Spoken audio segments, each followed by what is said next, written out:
dimanapun kita berada, pada malam hari ini kita rindu untuk menyenangkan hati Tuhan lewat pujian penyembahan kita. Dan juga malam hari ini kita akan mendengarkan firman Tuhan. Mari Bapak Ibu Saudara, kita berdoa untuk ibadah doa malam hari ini. Selamat malam Bapak, saya mengucap syukur buat kebaikan yang kami terima sepanjang hari ini. Kami bersyukur untuk penyertaan Tuhan dalam kehidupan kami. Dan malam hari ini Tuhan, kami rindu Tuhan memberikan yang terbaik, pujian penyembahan kami kepadamu Tuhan. Dan kami juga rindu dikenyangkan oleh firman Tuhan pada malam hari ini. Mari Tuhan, jamah kehidupan kami dimanapun kami berada, baik kami yang melayani-Mu maupun setiap kami yang hari ini duduk diam di dalam rumah. Kami percaya Tuhan, kuasa-Mu sanggup menjangkau dimanapun kami berada. Terima kasih ya Allah Roh Kudus. Kami rindu menyenangkan hati-Mu. Di dalam nama Yesus kami berdoa dan mengucap syukur. Haleluya. Roma 5 ayat 4-5 mengatakan, dan ketekunan menimbulkan tahan uji, dan tahan uji menimbulkan pengharapan, dan pengharapan tidak mengecewakan, karena kasih Allah telah dicurahkan di dalam hati kita oleh Roh Kudus yang telah dikaruniakan kepada kita. Amin.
Firman Tuhan yang akan disampaikan oleh Bapak Wakil Gembala.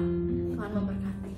Shalom saudara yang terkasih dalam Yesus Kristus, puji syukur sama Tuhan kita masih dipertemukan kembali dalam doa pelayanan pada malam hari ini. Mari kita mau sama-sama tundukkan kepala dan kita mau berdoa. Bapa kami dalam surga, kami mengucap syukur Tuhan bahwa kasih setia Tuhan sehingga kami boleh ada sebagaimana kami ada pada malam hari ini Bapa. Terimalah segala pujian kami Tuhan, penyembahan kami Tuhan. Kira boleh menjadi dupa yang harum, berkenan dan menyenangkan hati Tuhan saja. Semuanya itu yang bisa kami berikan sebagai korban ucapan syukur kami Tuhan pada malam hari ini Bapa. Bapa, setelah kami akan mendengar firman-Mu, untuk bungkus kehidupan hamba-Mu, untuk bungkus kehidupan kami semua yang mendengar firman-Mu Bapa. Dalam nama Tuhan Yesus kami mengucap syukur dan berdoa. Haleluya. Amin. Bapak, Ibu-ibu, saudara-saudara yang terkasih dalam Yesus Kristus, mari kita sama-sama buka kitab kita.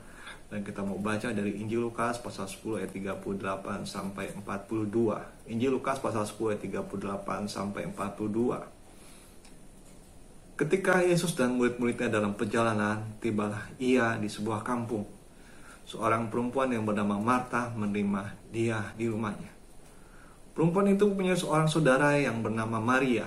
Maria ini duduk dekat kaki Tuhan dan terus mendengarkan perkataannya. Sedang Marta sibuk sekali melayani. Ia mendekati Yesus dan berkata, Tuhan, tidakkah engkau peduli bahwa saudaraku membiarkan aku melayani seorang diri? Suruhlah ia membantu aku. Tapi Tuhan menjawab, Marta, Marta, engkau khawatir dan menyusahkan diri dengan banyak perkara. Tapi hanya satu saja yang perlu. Maria telah memilih bagian terbaik yang tidak akan diambil daripadanya. Dari kisah ini kita bisa melihat dua wanita, yaitu Maria dan Marta. Maria duduk dekat kaki Yesus dan terus mendengarkan perkataan Yesus. Sedang Marta sibuk sekali melayani Yesus. Sehingga ketika kita melihat Marta dan juga kita melihat Maria, kita bisa melihat suatu perbedaan, Bapak Ibu sekalian.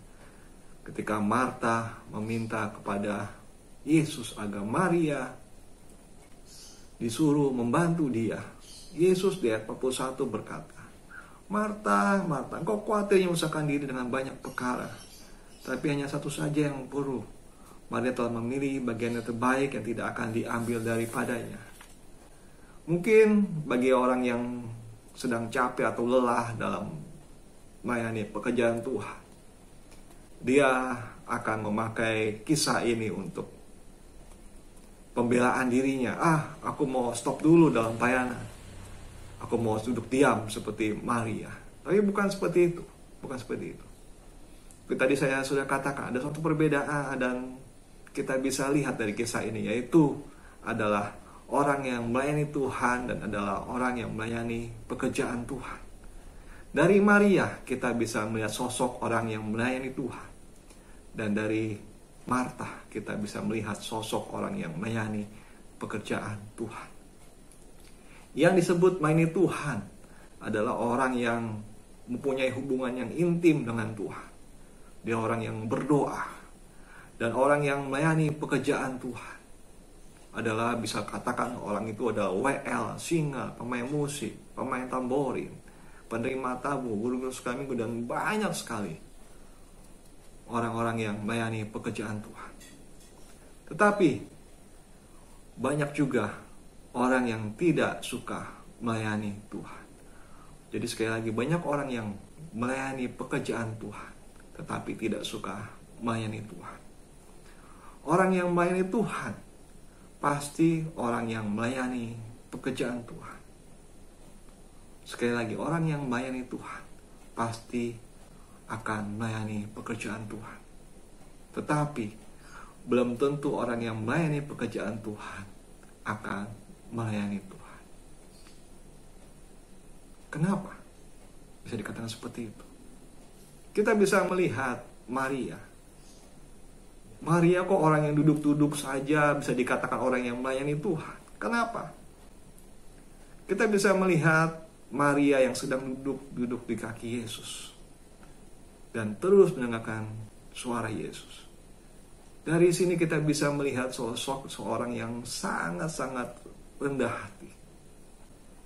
Iya, Maria dikatakan orang yang rendah hati karena dia mau duduk dekat kaki Yesus dan mau terus mendengarkan perkataan Yesus.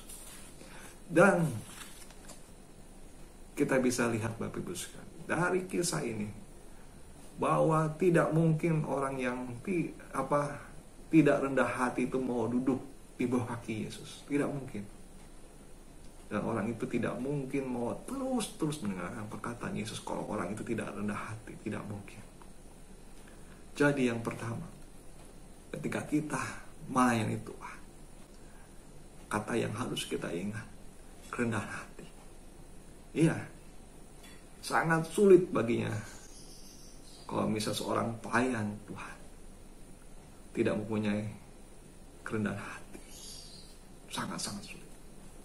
Filipi 2 ayat 8. Dalam keadaan sebagai manusia, Yesus telah merendahkan dirinya dan taat sampai mati. Bahkan sampai mati di kayu salib. Dan 1 Petrus 2 ayat 21. Sebab untuk itulah kamu dipanggil, karena Kristus pun telah menderita untuk kamu dan telah meninggalkan teladan bagi kamu, supaya kamu mengikuti jejaknya.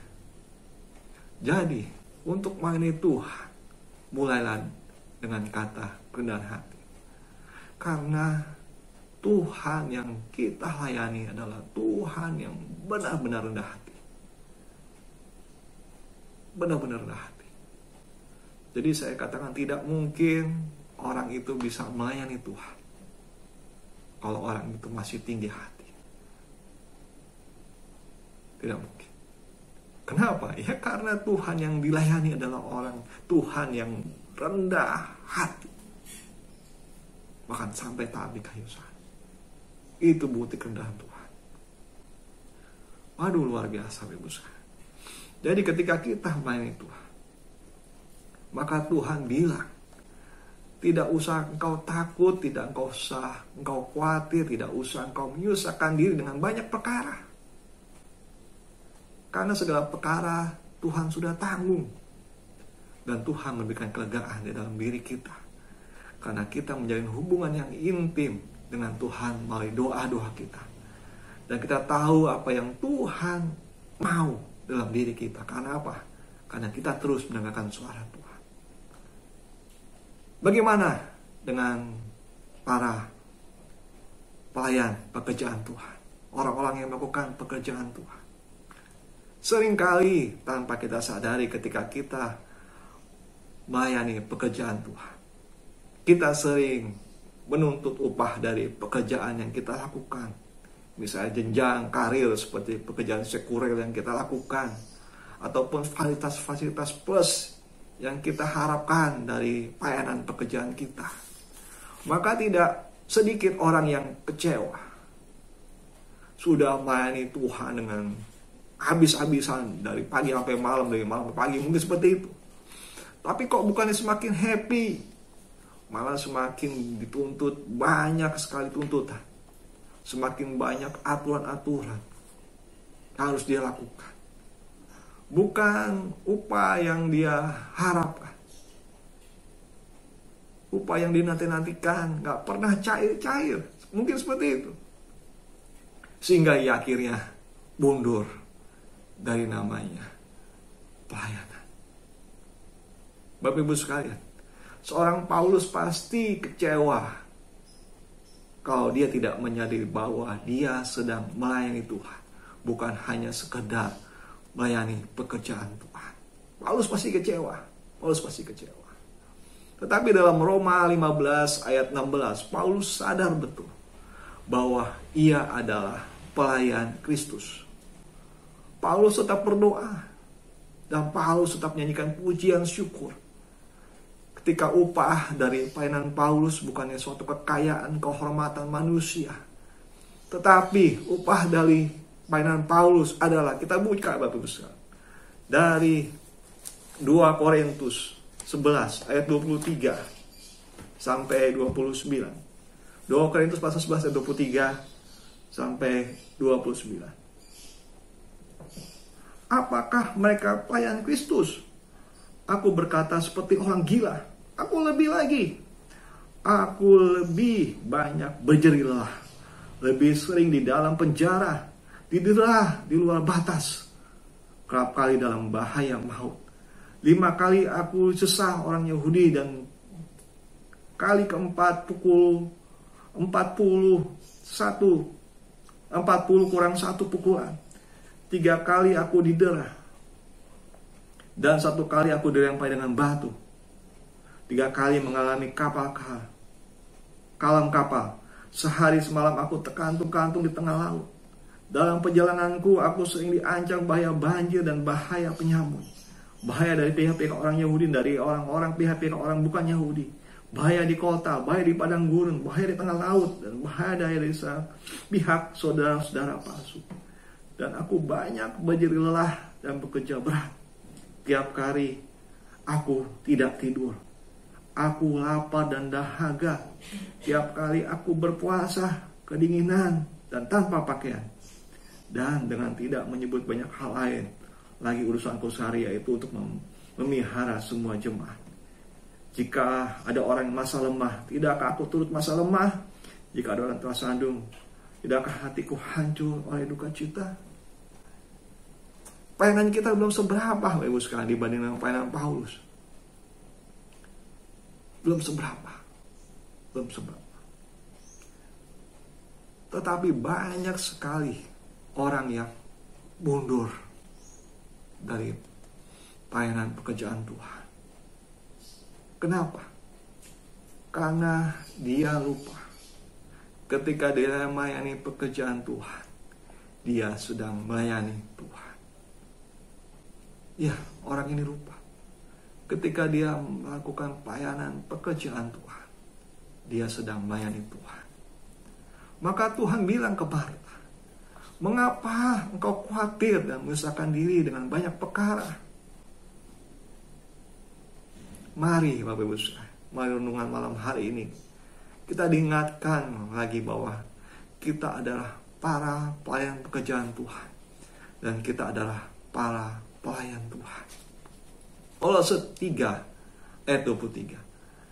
Apapun juga yang kamu perbuatlah dengan segenap hatimu seperti untuk Tuhan dan bukan untuk manusia. Ayat ini dengan jelas mengatakan seperti itu, Bapak Saudara. Apalagi untuk pekerjaan Tuhan. Mulailah dengan kerendahan hati. Jadilah hubungan yang intim dengan Tuhan, sehingga engkau tidak khawatir dan menyusahkan diri dengan banyak perkara. Amin. Tuhan Yesus memberkati. Bapa kami dalam surga, terima kasih Bapa buat firman-Mu dan kehidupan kami malam hari ini. Tuhan, ingatkan lagi Tuhan, bagaimana sikap kami Tuhan ketika kami melayani pekerjaan Tuhan. Tuhan, ingatkan lagi Bapa, ini bukan cuma sekedar pekerjaan Tuhan, tapi kami sedang melayani Tuhan. Biarlah Tuhan kami dapat memberikan yang terbaik Tuhan dalam kehidupan kami. Dan kami mau mulai Tuhan dengan namanya doa, dengan namanya hubungan yang intim dengan Tuhan. Kami mau bangun hubungan yang erat dengan Engkau Tuhan. Sehingga Tuhan kami mau tahu apa yang Kau mau melalui pekerjaan yang kami lakukan dan pekerjaan Tuhan. Tuhan, kami tahu isi hati-Mu yang Kau taruh dalam hati kami semua Tuhan. Karena Tuhan kami mempunyai hubungan yang erat dengan Engkau Tuhan Yesusku. Terima kasih Bapak. Terima kasih buat malam hari ini Bapak. Untuk fokus kehidupan kami semua yang mendengarkan firman-Mu. Untuk fokus kehidupan kami semua Tuhan. Sehingga besok kami ya Tuhan akan melayani Tuhan dengan penuh sukacita. Dengan penuh Tuhan setanggung jawab Tuhan. Kami melayani Engkau Tuhan atas segala aja. Dalam nama Tuhan Yesus kami berdoa dan kami mengucap syukur. Haleluya. Amin.